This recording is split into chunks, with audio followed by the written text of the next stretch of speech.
Hello. అక్కడ construction building నడుస్తుంది కదా, ఆ ఇసుక అన్నీ ఉన్నాయి బయట.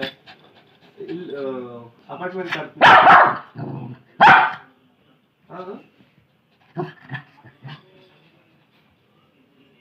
కార్ కార్ పార్కింగ్లు ఉంటాయి, ఎక్కువగా కార్ పార్కింగ్లు ఉంటాయి ఆ గల్లీలో. ఖాళీ ప్లేస్, తర్వాత దాని పక్కనే కన్స్ట్రక్షన్ నడుస్తుంది.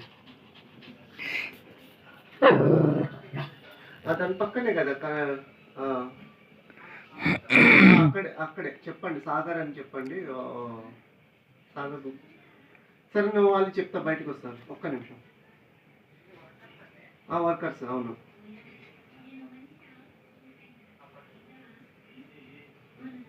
6707 ఓటీపీ. వాళ్ళు వచ్చినాక 6707 ఓటీపీ వచ్చినాక కొంచెం చెప్పండి. అంటే వచ్చినాక ఓటీపీ కొట్టేయండి వాళ్ళు వచ్చినాక.